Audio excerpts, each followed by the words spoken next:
Welcome back to Serpent ATV Vlog.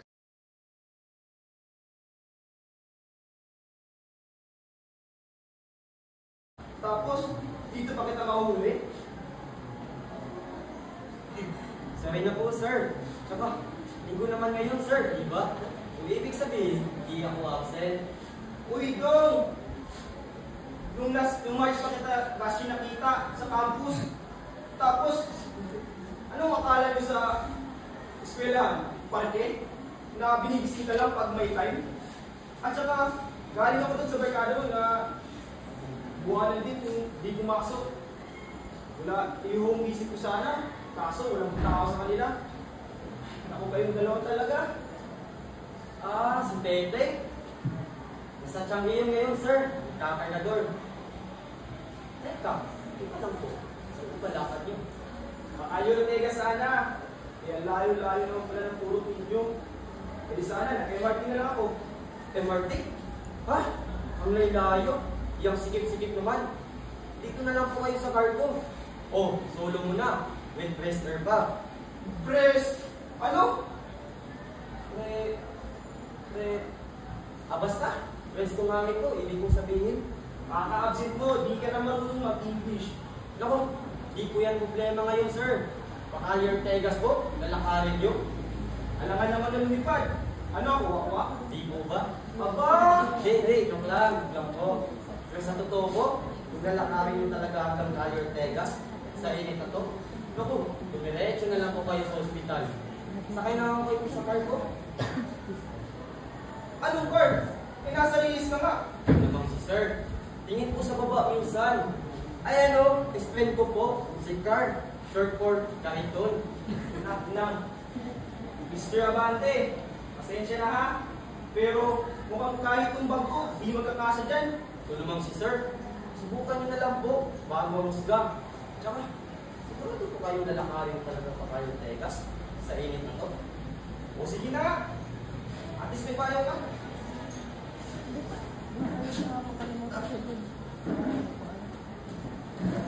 Ayan!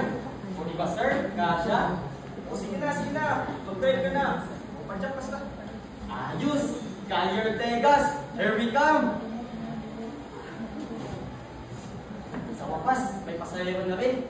Kanina, alaws na alaws talaga. Bakit? Ganito mo palagi? Hindi naman. Minsan, kung maayos ang panahon, may maglalakad dyan sa tabi-tabi. May iba pa nga, gustong sumakay. May iba pa nga, nagka-jogging. Para daw, hintik. Hindi ko makalamon naman ng kwek-kwek. Kala wala ng bukas. Pero kung maulan, o tulad ngayon, sobrang init. Naku, alaws na alaws. Kanina pa nga ako palibot-libot dito. Kaya kami namamasada sa Reyes, napapakuyakin. Weather lang. Eh, kung wala talaga, Kasamahan mo na lang si Teteng magkargador. O di kaya dun sa mga... Anong tawag doon? Basta, yung sibaan. Food court tawag nila doon. Magpa-parking boy ako doon. Tapos, magdadala ako ng hinabing basahan ng nanay at ate. Ilalak ko doon habang nagbabantay ng mga sasakyan. 5 na, ganun.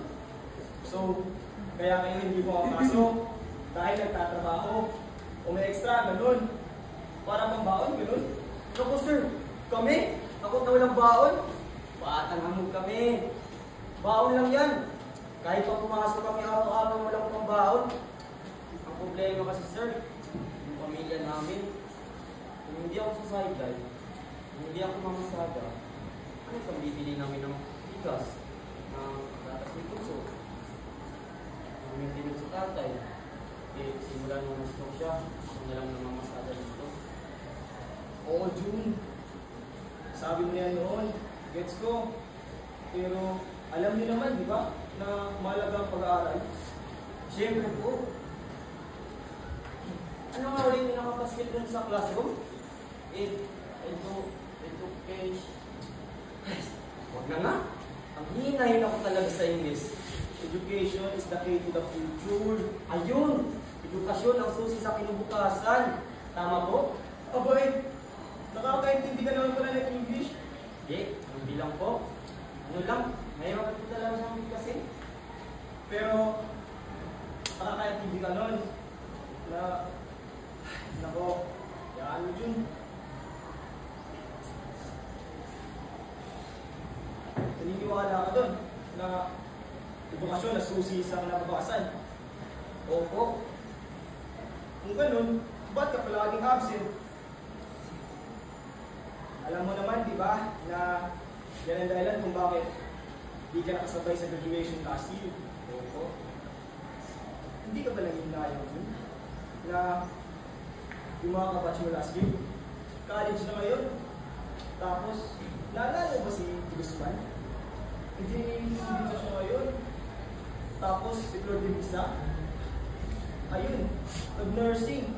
Tapos, eto pa, si Richard. Yung muntik nang di makagraduate. Dahil ang dami ngayon sa card. Nako, nag-UP. Siyempre, sir, sila yun. Siyempre, si Di Guzman, great kid yun. Tapos si Cordelesa, sa Saudi nanay niya. Tapos si Richard, ha? Tatamad-tamad lang yun. Pero ang daming backer. Isipin na lang natin, ako di kariton, nagpapadyak. Yung mga yun, naka-trend, mabibilis. Pero, may pangarap ka, tama. Ano nga ulit yung sinuot mo kahit din nyo sa grade 10? Wala pa ako nun, sir. Di pinasali kasi walang masuot na costume. Yung luma-luma na kasi ng costume ko. Di naman makabili ng bago. Pero, anong gusto mong maging? Doktor po, doktor ni tatay. Kung hindi ka makikipagtapos, hindi ka magiging doktor. Yun na nga ako yung problema. Libre mangarap, pero ang mahal mag-aral. Tsaka, di ba kayo sa amin ng mga masada ng sarilis?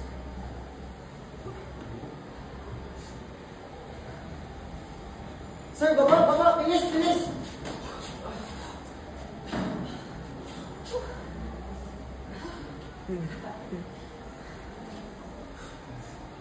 Halina nga ako kayo, sir. Mainit na nga lang, kasi wala niyong pagtatalian ng payo. Bibigbitin ko na lang. Oh?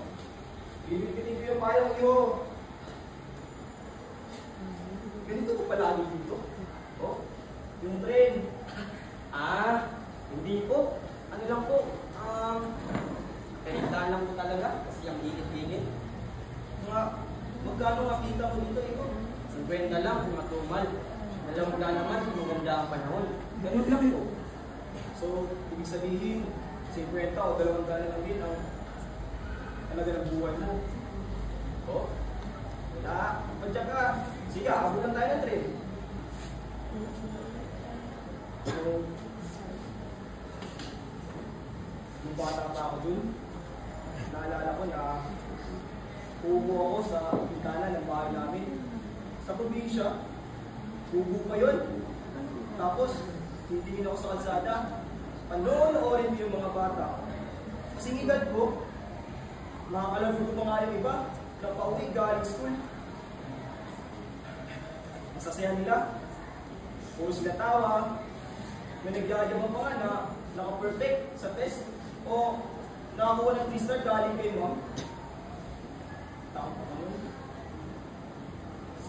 Hindi ako makapasok. Hindi ako takot sa school, ha?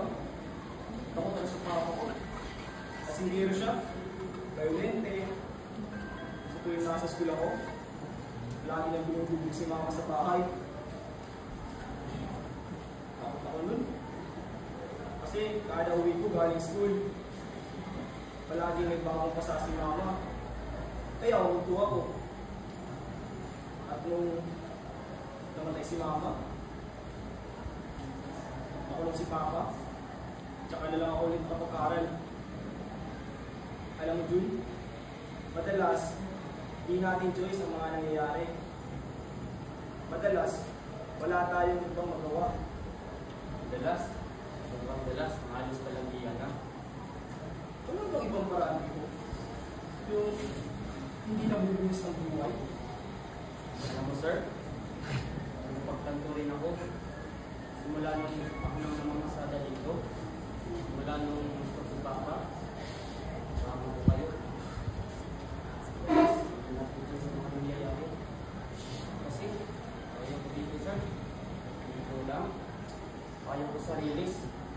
nalate ako sa release. Pero